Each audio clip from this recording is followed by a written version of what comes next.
नमस्ते चिल्ड्रन। आज हम सीखेंगे कैसे कंपैरिजन करें फ्रैक्शन नंबर्स के। नमस्ते चिल्ड्रन। आज हम सीखेंगे कई बार छोटे बच्चों को 1/3 और 1/3 में कौन बड़ा, वो सोच में पड़ जाते हैं कि कौन सा बड़ा होगा। कई बच्चे तो कहते हैं 1/3 बड़ा है क्योंकि वहां पे 3 है।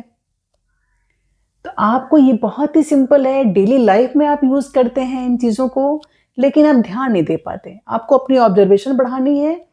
आइए देखते हैं कैसे समझना है इसको और कैसे एक्सप्लेन करना हो। कोई भी सम पूछे आपसे, घबराना नहीं है आपको। आपको तो विजुलाइज करना है जैसे आप डेली लाइफ में करते हैं। उन चीज़ों को लाके आप आराम से बता सकते हैं कि 1/2 बड़ा है या 1/3 बड़ा है। आइए समझते हैं। देखिए ये 1 चॉकलेट है और आपने इसके 2 पीसेस किए, तो आप बोलेंगे कि हर पीस 1/2 का है। जब 1 को 2 पार्ट में तोड़ेंगे तो 1 के हमने 2 पार्ट किए ना, तो यहाँ डिनोमिनेटर 1/2 हो जाएगा। क्योंकि हमने 1 के 2 पार्ट्स किए हैं तो 1/2 लिखेंगे ईच। ये भी 1/2, ये भी 1/2। तो 1 में 2 1/2 मिलेंगे, इसको हाफ भी बोलते हैं। अच्छा, अगर आपने 1 चॉकलेट के 3 पीसेस किए, तो क्योंकि आपने 3 पीस किए ना, सो डिनोमिनेटर बन जाएगा 3 और आपने 1 को 3 पार्ट बनाया है तो न्यूमरेटर हो जाएगा 1। इस तरह हमने देखा कि जब हमने 1/2, अब देखिए 1/3, तो 1 के 3 पीसेस किए तो 1/3 ईच, यानी 3 बन जाएंगे।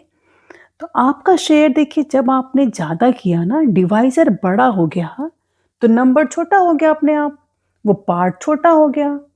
ये 3 है, 3 पार्ट में आपने बांटा 1 चॉकलेट को, तो सबका शेयर तो छोटा छोटा हो जाएगा। जब आपने 2 ही पार्ट्स किए थे तो थोड़ा बड़ा था। अगर अब ऐसे ही आपने 1 के 4 पार्ट्स किए तो और छोटा। इस तरह से आप डेली लाइफ में चीज़ें करते हैं, और जब बात आती है मैथ्स में आंसर देने की तो आप घबरा जाते हैं। नहीं घबराना बच्चों, आपको कितना आसानी से आप समझ रहे हैं।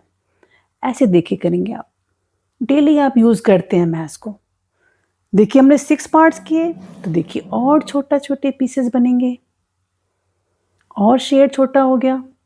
इसको बोलते हैं यूनिट फ्रैक्शन, क्योंकि हम 1 के ही बार बार पीसेस बना रहे हैं तो ये हो गया यूनिट फ्रैक्शन। 1 के ही हमने पार्ट्स किए, तो सभी फ्रैक्शन जो होंगे ना उन्हें बोलेंगे यूनिट फ्रैक्शन। सो 1 के हमने 2 पीसेस किए, तो आपने देखा कि 1/2 बड़ा है किससे? 1/3 से। तो आपने लगा दी साइन। 1/3 बड़ा है 1/4 से भी, और 1/4 भी बड़ा है 1/5 से। इस तरह आपने इन्हें नंबर्स को अरेंज कर दिया डिसेंडिंग ऑर्डर, बड़े से छोटे। तो जो ही डिनोमिनेटर बड़ा हो रहा है तो आपका नंबर छोटा होता जा रहा है, आपका शेयर छोटा होता जा रहा है। इस तरह से आपको कभी भी डाउट नहीं होना रखना है। आज के बाद जब भी फ्रैक्शन में पूछा जाए, आप आराम से उसके पार्ट्स को इस तरह से बना के आंसर आराम से दे लेंगे कि 1/3 छोटा है 1/2 से। आप वैसे ही आप सर्कल को लीजिए। सर्कल में देखिए पिज़्ज़ा की तरह अगर आपने इसके हाफ किए, है ना, तो 2 हाफ्स बन जाएंगे। 2 हाफ्स, 1 के 2 हाफ्स। अभी 1 पिज़्ज़ा के आपने 3 पीसेस किए, तो 3 1/3, 1/3 1/3, यानी कि तीनों ही बन गए 1/3 1/3 ईच।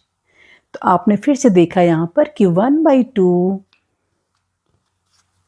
बड़ा है 1/3 से, 1/2 बड़ा है 1/3 से। तो शेप कोई भी हो, आपको ध्यान देना है, स्ट्रिप हो, सर्कल हो, या नंबर लाइन हो, या कोई भी शेप हो। आपको बस इतना ध्यान देना है कि आपको बराबर बराबर बांटना होगा। जैसे यहाँ पे 2 पीसेस के, दोनों ही पीसेस इक्वल हैं, बिल्कुल इक्वल। 1/3 के आपने 3 पीसेस किए ना, तीनों ही पार्ट्स इक्वल हैं। इतना ध्यान रखना आपको कि जब भी आप पीसेस करें, शेयरिंग करें, इक्वल शेयरिंग होनी चाहिए। देखिए यहाँ पर भी 3 पार्ट्स किए हैं, तीनों ही इक्वल हैं, ये तीनों ही इक्वल। अगर आपने अनइक्वल बांट दिया तब आप नहीं कह सकते कि वहाँ 1/3 है, हाफ है। हमेशा इक्वल शेयरिंग होनी चाहिए।